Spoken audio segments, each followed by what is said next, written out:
कहानी की शुरुआत में हमें करीन नाम की एक लड़की को दिखाते हैं जो बेड पर सोई हुई है।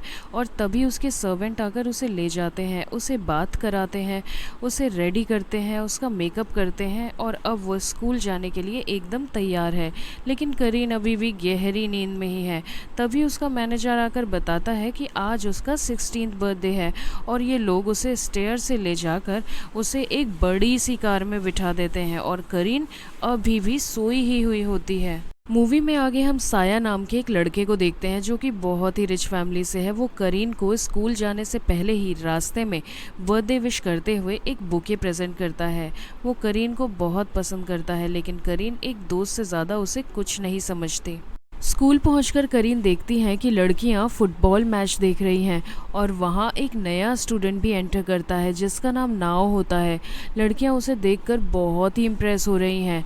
अब करीन भी उसे देखने के लिए अपनी बाइनोक्यूलर निकाल लेती है, लेकिन गलती से वो बाइनोक्यूलर से देखते देखते फील्ड पर आ जाती है और वहां फुटबॉल उसे हिट कर देती है, जिससे करीन हवा में उड़ते हुए सीधा नीचे गिरती है। लेकिन तभी नाओ उसे पकड़ लेता है।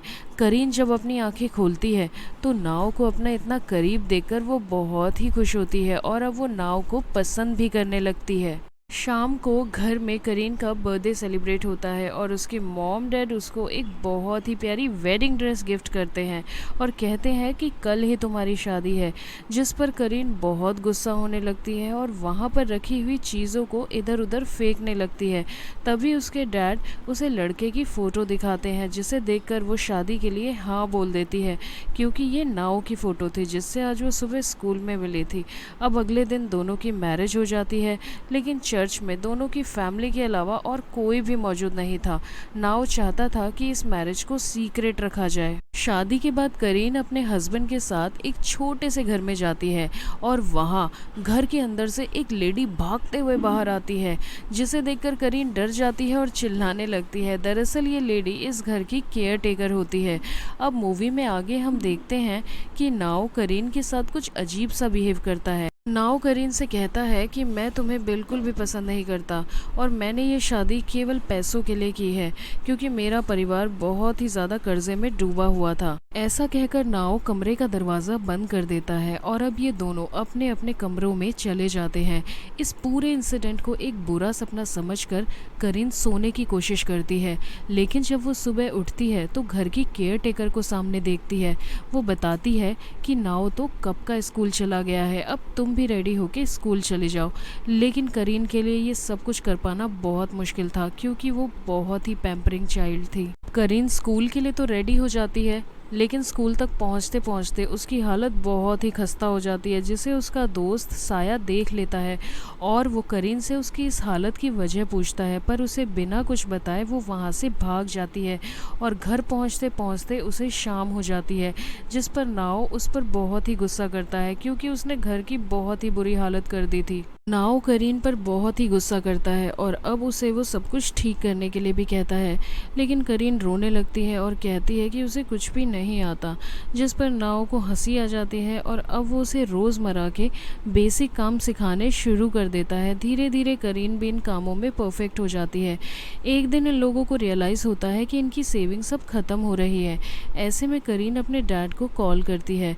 उसके डैड दोनों को अपने घर पर बुला लेते हैं और वहाँ वो नाओ को फाइनेंशियल हेल्प के लिए अप्रोच करते हैं, लेकिन नाओ पैसे लेने से साफ मना कर देता है। करीन के डैड नाओ की इस बात से बहुत ही इम्प्रेस होते हैं और साथ ही साथ वो अपनी बेटी के अंदर भी काफ़ी बदलाव देख चुके होते हैं, जिस वजह से वो नाओ से बहुत खुश होते हैं और उसे गले से लगा लेते हैं। नाओ और करीन अब अपने छोटे से घर में वापस आ जाते हैं और वहाँ से रोज़मर्रा की तरह स्कूल जाना शुरू कर देते हैं, लेकिन स्कूल में वो अपनी वेडिंग के बारे में हिडन ही रखते हैं। अब एक दिन स्कूल में करीन को नाओ की एक एक्स गर्लफ्रेंड के बारे में पता चल जाता है। वो नाओ से शाम को घर आकर इस बारे में पूछती है तो नाओ बताता है कि मेरे ऊपर पैसों का कर्जा हो गया था, इस वजह से उसने मुझे छोड़ दिया। और यहाँ हम देखते हैं कि अगले दिन करीन नाव की एक्स गर्लफ्रेंड से मिलती है तो उसकी एक्स गर्लफ्रेंड करीन से कहती है कि वो तुम्हारे पैसों के पीछे है, वो तुमसे प्यार नहीं करता। इस पर करीन बड़ी ही सादगी से जवाब देती है कि क्या हो गया, मेरे डैड के पास बहुत सारे पैसे हैं, अगर नाव को पैसों की ज़रूरत है तो मेरे डैड उसे दे देंगे। और यहाँ नाव करीन और उसकी एक्स गर्लफ्रेंड की बातों को सुनकर हंसकर वहाँ से चला जाता है। अगली शाम हम देखते हैं कि नाव करीन के साथ बहुत ही अच्छे से पेश आता है और वो उसे पढ़ाई में भी हेल्प करता है। अब करीन नाव से कहती है कि अगर वो पढ़ाई में अच्छे ग्रेड ले आएगी तो क्या नाव उसे डेट करेगा। इस पर नाव हाँ बोल देता है और करीन बहुत ही खुश हो जाती है और अब करीन दिन रात मेहनत करके पढ़ाई पर ध्यान देती है। मूवी में आगे हम देखते हैं कि फाइनल रिजल्ट के दिन करीन के बहुत ही अच्छे ग्रेड आते हैं और ये खुशखबरी बताने के लिए वो नाव के पास जाती है, लेकिन तभी रास्ते में कुछ लोग उसे किडनैप कर लेते हैं और ये किडनैपिंग कराने वाला करीन का ही सबसे अच्छा दोस्त साया था। साया करीन से कहता है कि मैं जानता हूँ तुम्हारी शादी हो चुकी है, लेकिन अगर तुमने उस लड़के को डाइवोर्स नहीं दिया तो मैं ये सारी फ़ोटोग्राफ्स प्रिंसिपल को दिखा दूँगा, जिसके बाद तुम्हें स्कूल से निकाल दिया जाएगा। करीन बहुत ही ज़्यादा दुखी होकर नाव को ये सारी बातें बताती है। नाव भी करीन की बातें सुनता है और आखिरकार वो साया के पास जाता है। साया नाव से कहता है कि तुम करीन को खुश नहीं रख सकते क्योंकि उसके सपने बहुत ही ऊंचे हैं। वो एक राजकुमार से शादी करना चाहती है और वो भी बड़े ही धूमधाम से, जो तुम नहीं कर पाए तो तुम्हें उसे छोड़ देना चाहिए, मैं उसे बहुत ही खुश रखूँगा। नाव को भी ऐसा लगता है कि शायद साया ठीक कह रहा है। अगले दिन नाव और करीन आपस में बहुत ही अच्छा टाइम स्पेंड करते हैं और शाम ढलते ढलते नाव करीन से डाइवोर्स की बात करता है, जिससे करीन बहुत दुखी हो जाती है और नाव के ऐसे डिसीजन से दोनों के ही पेरेंट्स उस पर बहुत गुस्सा करते हैं।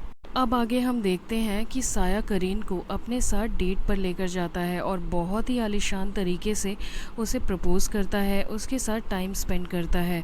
और वहीं दूसरी तरफ नाव, जिसके पास डाइवोर्स के पेपर आ जाते हैं और करीन की एक ड्रीम बुक भी, जिसमें वो देखता है कि करीन का सपना एक बहुत ही आलीशान तरीके से शादी करने का था, जिसमें एक राजकुमार से वो शादी करना चाहती थी। ये सब देखकर नाव को रियलाइज़ होता है कि करीन कितना सेक्रीफाइस करके उसके साथ रह रही थी। अब वो भागता हुआ साया के पास जाता है और उसे कहता है कि मैं करीन को बहुत खुश रखूँगा। साया कहता है कि मैं जानता हूँ कि उसकी असली खुशी तुम्हारे साथ ही है, क्योंकि उसने मेरे प्रपोज़ल को मना कर दिया। इस पर नाव बहुत खुश हो जाता है और वहाँ से अपने घर वापस जाता है, जहाँ वो देखता है कि करीन उसका इंतज़ार कर रही होती है।